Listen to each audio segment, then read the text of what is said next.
The Office is a show that many fans have grown fond of over the years. While it has many lovable characters, one of the characters on the show is Toby Flenderson. Toby's life on The Office is one to be pitied by many. However, I do not believe that Toby is completely innocent throughout the series. I believe that Toby is secretly a character that continues to remain a mystery in The Office, the Scranton Strangler. Throughout this video, I want to give my case why I believe Toby Flenderson is the Scranton Strangler. While this theory is not completely original, and fans have come up with similar ideas over the past few years, I have created this theory hoping to solve any loopholes I found in those theories, and placing all the clues together with what really happened. So what do we know about Toby? Well, I was in the seminary for a year and dropped out because I wanted to have sex with this girl, Kathy. Followed her back to Scranton. Took the first job I could find in HR. Later, she divorced me. Toby is accused of being many things throughout the entire series. Incidentally, where were you during all of this? Maybe you're the flasher. While many of these accusations are false, Toby does show similar signs that I believe prove he is the Scranton Strangler. These are silent killers. You are the silent killer. Go back to the annex. You'll see. More than just tendencies of being a killer, how exactly does Toby pull this off?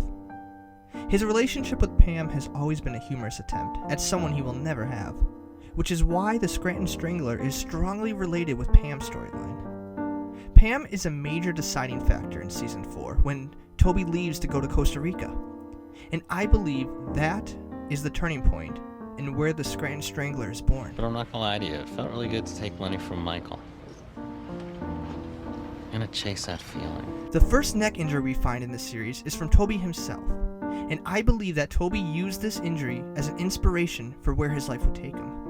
He tried to escape his boring life in HR to go to Costa Rica, but found himself back in the same position, and this is the turning point for when he would start his strangling. No! God! The first mention we have of the Scranton Strangler is during the birth of Cece. And now Toby is one of the few characters from The Office that is not seen at the hospital.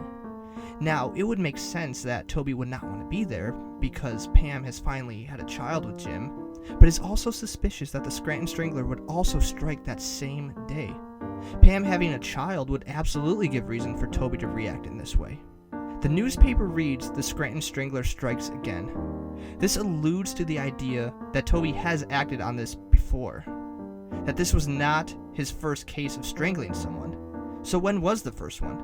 It could be when Pam got engaged, when she got married. There's no evidence for sure, but we do know that there was a first attempt at some point. Throughout the show after this point, there are several more hints that Toby has this other life.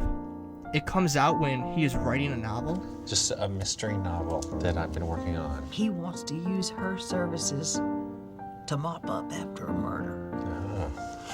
Yes. He also wants to start his own podcast with a similar theme. I would spend a lot of time launching my true crime podcast, The Flenderson Files. And his guilt makes him feel unworthy on multiple occasions. The guy and I, we got some catching up to do. I should not be here. I was in the wrong. The next major storyline with the Scranton Strangler is when he is captured. When this takes place, the entire office watches the event live on Toby's computer. Except the one character that is absent during this event is Toby. What we know about this event is that everyone in the office watches on Toby's computer, except Toby. The police seem to be chasing a green car. Dwight makes a comment about this event causing copycats. Just encourages copycats. And Toby's phone rings. This is the way I believe the story went down. The green car in the chase is oddly similar to a car that was parked at Dunder Mifflin. Now in Season 2, Toby owns a different car. And later in Season 8, he owns an even different car. That does seem a little odd that someone with an HR salary at a local paper company would be able to own 3 different cars throughout this series. It is my belief that he purchased this new green car specifically for the killings. Later in the show, we see Toby with this new car, which would make sense why he would get rid of the green car that could be related to this case. Since it is Toby's computer that they are watching the chase on, it is believed that Toby would have been the one to start the stream. Why would someone else come over and start watching on his computer? If the only evidence the police had was the car that the Strangler was driving, it's possible the police might have found a similar car, mistaking it for the Strangler's car. If Toby pulled up this stream on his computer, he could have just only heard the first part, where the police found the Strangler's house. Toby then would likely leave the office to destroy the evidence of his car. I could. And while Toby has left the office, other office members would now come over and view the live chase. While the office is glued to the chase scene, Toby's phone rings. This is not a call to the office because no one was at the front desk to answer it. But who would make a personal call to Toby? He does not have any friends or family to call him. I believe once Toby realized it was not his house the police were at, and they were chasing another guy, he called knowing the other office members were by his computer, hoping they would update him on where the chase was. I'm gonna chase that feeling. The last interesting point to note is the comment that Dwight makes during the chase. Just encourages copycats. The irony of this statement is the man the police were chasing would eventually himself become a copycat. The final part of the story is the trial of the Strangler, that Toby himself is on the jury. Throughout the whole trial, Toby goes through several different phases. At first, he is excited to be part of it. More excited than most people would to serve in this position. The next phase comes of guilt. You can see throughout the final seasons, Toby starts to question whether or not the man is actually guilty. And I'm not so sure he's guilty. The final phase is when Toby meets George Howard Scum in prison. Scranton Strangler. George Howard Scub, haven't I told you about the jury I was on a couple years ago? Now, I don't fully believe this meeting was due to guilt. In fact, I think it was strategic.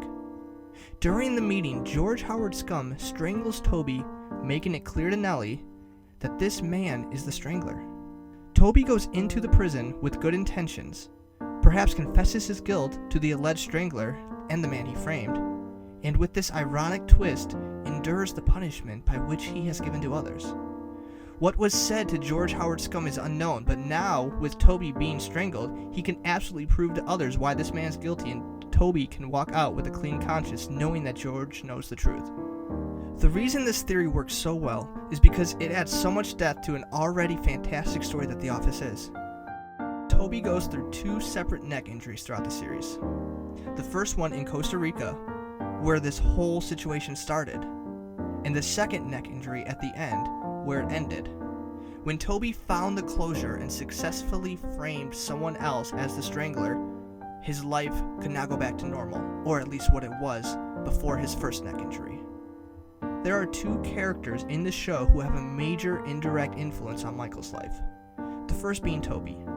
After Toby leaves for Costa Rica, Holly comes to the office and Michael and her fall in love. Later, Michael finds himself thanking the Scranton Strangler because the series of events that follow his capture cause Holly to stay and eventually marry Michael.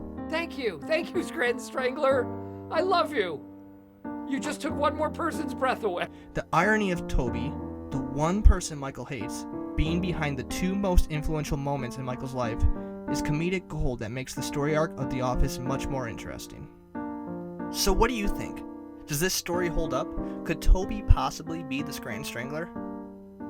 Comment below. I want to hear your thoughts. I want to solve this loophole. I want to create a story that's so convincing that they need to create a reunion episode just to prove us wrong. It might take something.